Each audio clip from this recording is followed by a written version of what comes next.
Rachel's one-on-one time with Clayton was interesting. It started off with, I thought, very cute. Clayton was sort of flustered and fumbling through his words, but he was just trying to get at, so hometowns are right around the corner, and that's a big deal, and I'm really into you, but you know, just sort of wanting to make sure, are we, like, you know, on the same page? I thought it was super cute, but Rachel didn't take it that way. Rachel was actually really confused and kind of concerned that, I guess, that he even had to ask, because she felt like she'd been pretty clear up until then where she stands. But you know, it didn't turn into a fight or anything like that, which is good. She sort of just went ahead and said that, okay, I don't think you know how much into you I am, and I am scared about that, but very excited for what the future will bring, is essentially what it gets down to. So I don't know, I thought it was cute. But I guess I'm an outsider looking in on this, whereas Rachel is actually in that. And so yeah, I guess I can see why she was just sort of like, okay, I thought I was being very clear. I'm really into you. Please don't second guess that. And then it's Mara and her whole spiel. Although this time, I think it was in her ITM. Oh, is this where she talked? Gosh, am I completely wrong about everything? I thought she talked to him earlier about this. Or maybe she just talks to him further over here. It happened so many times. She's talking about her in her ITM. She's talking about it with other people. Like, poor Gabby had a one-on-one conversation with her about this, where, I'm sorry, Gabby just looked uncomfortable to be there. And like, I'm just gonna agree with everything that you say because I just want to get out of here. So I don't know. This might be where she was talking to him actually about bringing up people, and he sort of gets at, you're talking about Sarah, right? So, anyway, Rachel gets the group date rose. Second group date rose in a row. Pretty sure she got it last week.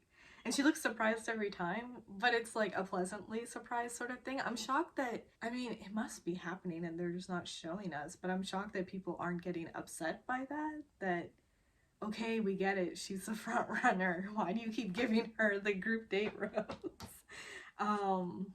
I don't know, it might probably be happening. It's just this Mara Sarah drama is overriding all of that. So anyway, next is a very funny bit of produced circumstances.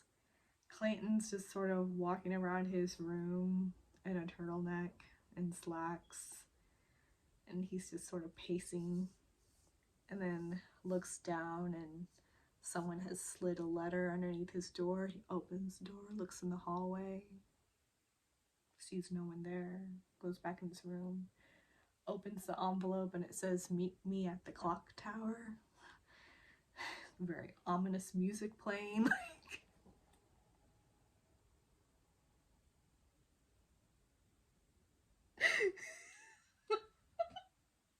Sorry.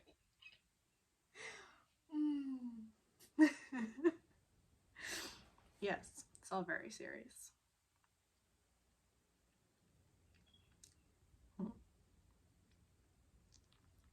So Clayton goes to the clock tower, and I'm sure he's really scared, wondering who he's going to run into all over there. Probably thinking it's Mara, upset at him more. Anyway, but it's Susie. Susie's going to practice being the next Bachelorette. I'm sorry, but it's true. I'm sure that, actually, am I sure? I was gonna say I'm sure that her intentions here are pure, and I do want to think that. I think that she is, you know, going through this experience. She had the very first one-on-one date. That was very long ago. She's been on group dates since then, and she's had moments with him. And so over here, she brings it up to him that, I was so swept away in our first date. and surprised by that and was building feelings for Clayton. And as time was going by and seeing him build connections with other girls, started throwing up walls and is working to bring those walls down because she does still have feelings for him and wants to see where it goes. And she promised herself going into this that she would be vulnerable. She's going to let him know over here that she's starting to fall in love.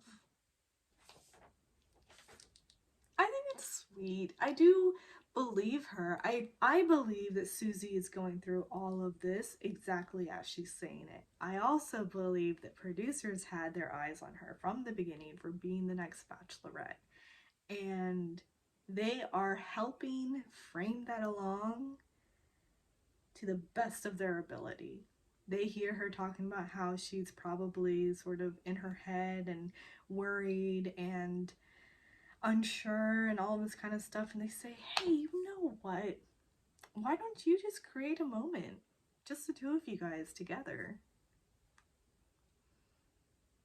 we'll help you.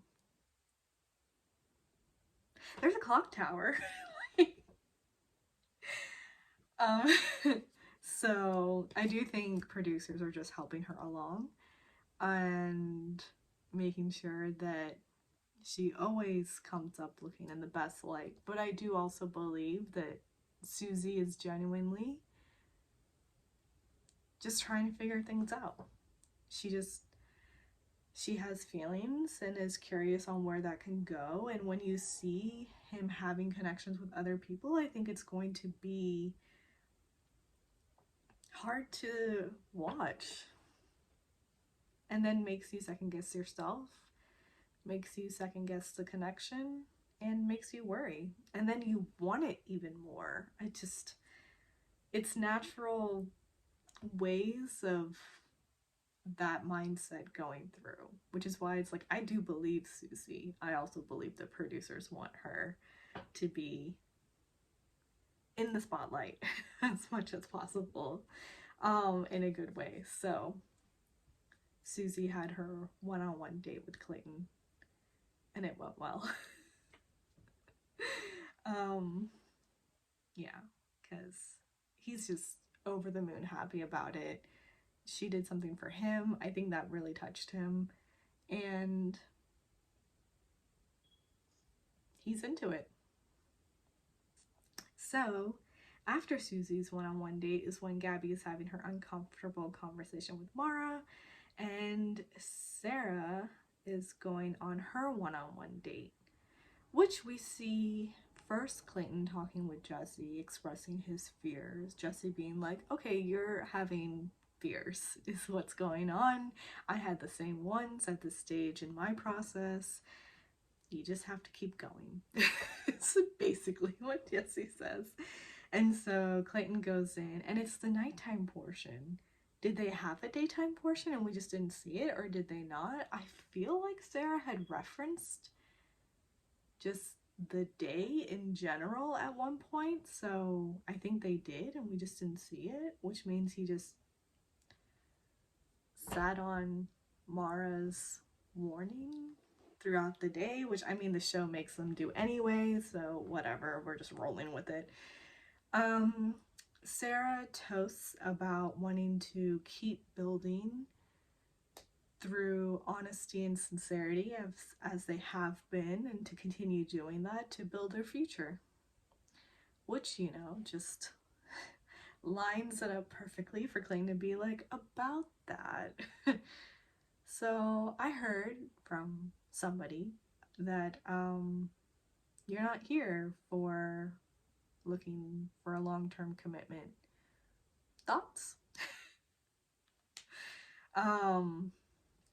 Sorry, I'm making light of it, but it's just, after seeing next week's preview, I'm really confused, because when I was watching it, I was thinking, I feel so bad for Sarah, because she genuinely looks hurt and confused and she expresses that I've always been open with you, I've always been honest, I've always told you that I want this, that I want to explore what we have together because I've never felt something like this before. Like, she's saying all of these things which sound like fluffy words, but she genuinely looks like she's hurt. And she talks about how she feels about him is the opposite of what was being said to him by Mara. And then Clayton takes some time to himself, and Sarah also takes some time to herself. She starts off with saying, "I'm so done, I'm over this," which, so I'm watching Love is Blind also. And there's a couple over there. Shane and Natalie keep butting heads, and Shane is always saying, "I'm so done," and just walks away. I cannot stand that. If you are in a committed relationship and you really want to make that work because you love that person, you don't say, "I'm done," and walk away. If you need time to yourself, completely understand. I myself sometimes get to that point in an argument where it's like, okay, I just need some time to process and think on my own and formulate how I'm feeling and why I'm feeling some sort of way. Voice that, make that apparent, and then, okay. Don't say, "I'm over this," and walk away, because it sounds like you just want to break up. Like you just want to give up and not even try. So anyway, I got a little touched when she said that, but after that, when she's just in the bushes crying and talking to a producer, she's expressing how she's scared of losing this and doesn't understand who would say something, why they would say something like this, and why now, and all of this kind of stuff. So I actually really felt for her. She comes back to the table, Clayton comes back, and they're talking, and she's voicing how she's really scared that she's about to lose him and this connection over something that's not even there or right, or and it's just, anyway, he gives her the rose. But after that, we see her walking back to the hotel, and in her ITMs we're seeing her sort of talk about how clearly someone used this as a Hail Mary. They are unsure about their own connection, so they're tearing down my connection. And it wasn't even that good. Like, be more specific. Why just say something generalized as "she's not ready for this"? So that was an interesting viewpoint, but it's like, all right, she's confident and clearly knows that games are being played and is just pointing that out. Okay. But then we see the preview for next week, and it seems like she might actually be going around, and even though she claims she's not boasting about her connection, is maybe not boasting about the connection, but just voicing out how confident she is in their connection, which is fine, it's great, but it seems to be rubbing a lot of the ladies the wrong way. And I'm kind of wondering, like, to what extent is she, I don't know, just being vocal about it and expressive about it, and in what sorts of ways? Because it seems to be possibly rubbing some girls the wrong way, or she might be getting under their skin. I have no idea, but it's starting to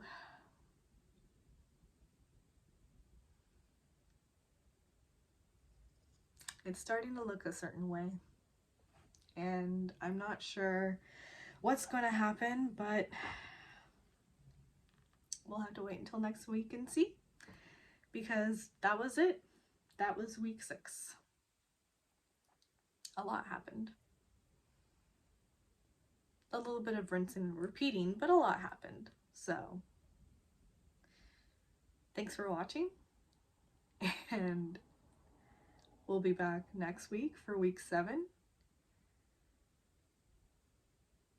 Yeah, that's about it.